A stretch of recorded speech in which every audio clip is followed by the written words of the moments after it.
آج پہلا سوال ہے آصف علی بٹو صاحب ہیں بہاول نگر سے.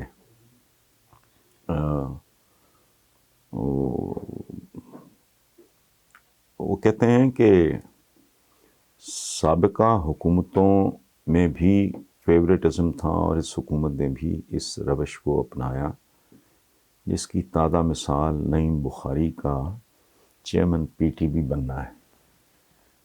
میرا سوال ہے کہ تبدیلی پھر کس چڑیا کا نام ہے؟ اس میں آپ کی رائے کیا ہے؟ وٹو صاحب، زندگی میں کربا پروری اور یہ جس طرف آپ نے اشارہ کیا وہ انتہائی منفی نقصان دہ رویہ ہے. لیکن اس سلسلے میں آپ کو ایک بات کروں، بھائی کے طور پہ میں آپ کے ساتھ شیئر کر رہا ہوں. میں رائے دینے کی پوزیشن میں کیا ہونا میں نے کہ یہ اس میں اگر بدنیتی ہو، بندہ نااہل ہو، میرٹ اس کا نہ بنتا ہو، تو ڈیفینیٹلی یہ بہت بڑی زیادتی ہے اور اس معاشرے کو برباد کرنے میں یہ اس کا بہت خوفناک اور بھیانک رول ہے.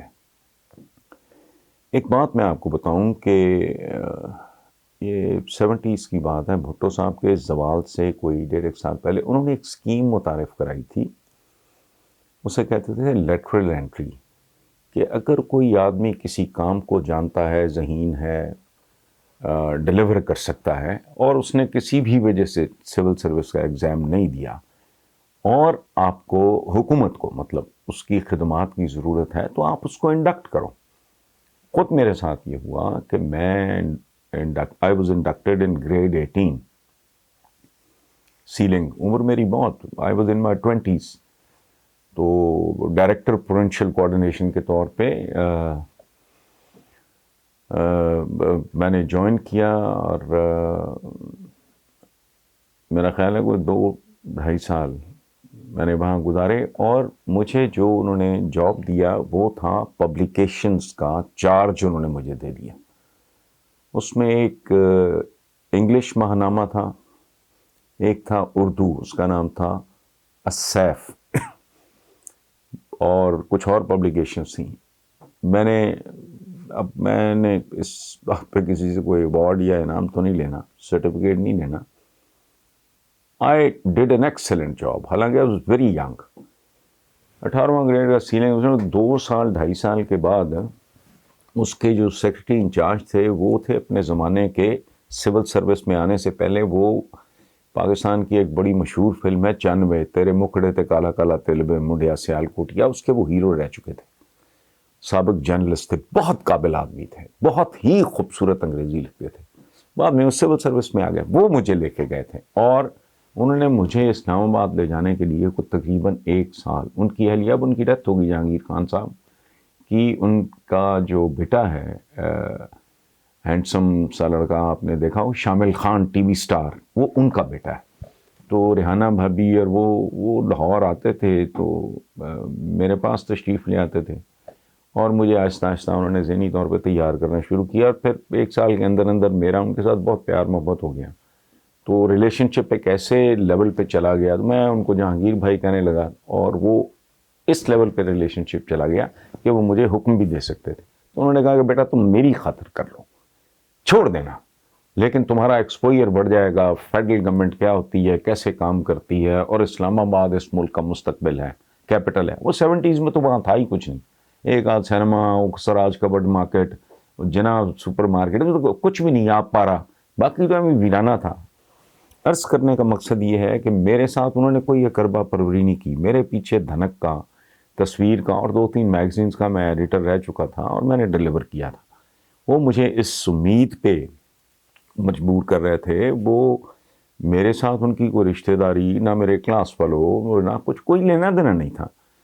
انہوں نے مارک کیا مجھے کہ یہ لڑکا ینگ ہے، محنت کرے گا، ڈیلیور کرے گا. میری عمر بھی ایسی تھی اور میں نے ساری زندگی میں نے جو بھی کام کیا ہے کیا بہت خلوص کے ساتھ.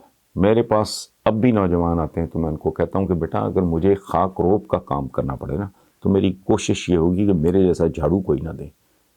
کام صرف معاوضے کے لیے نہیں ہوتا، اپنی عزت کے لیے ہوتا ہے. اس کے لیے بھی انسان اللہ کو جواب دہ ہوتا ہے. خیر نہیں گئے. سو جہاں تک تعلق ہے نعیم بخاری والے اس سلسلے کا، تو رویہ جو آپ کہہ رہے ہو کہ اقربا پروری یا یہ فیوریٹزم یہ وہ غلط ہے، لیکن اس میں ایکسیپشنز ہو سکتی ہیں. اور میرا ذاتی خیال ہے کہ نعیم بخاری ایک ایکسیپشن میرے نزدیک. از اے بریلینٹ مین، کریٹو آدمی، فوکسڈ آدمی، اپنا کام محنت سے ذمہ داری سے کرنے والا آدمی.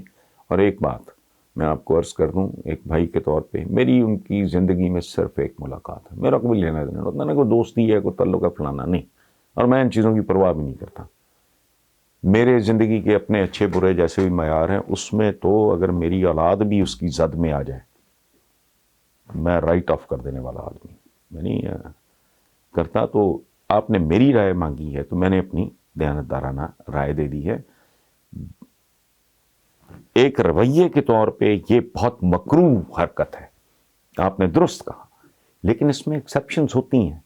بعض اوقات ایک بندہ ہے وہ بہت کریٹو، اور بندہ سوچتا ہے کہ یار یہ ممکن ہے حکومت کا یہ فیصلہ غلط ثابت ہوتا ہے، لیکن میں اب تک بھی میں پرسنلی کنونسڈ ہوں کہ نعیم بخاری واز اے ویری فیئر جسے کہنا چاہیے نا انتخاب تھا. بہرحال تھینک یو ویری مچ.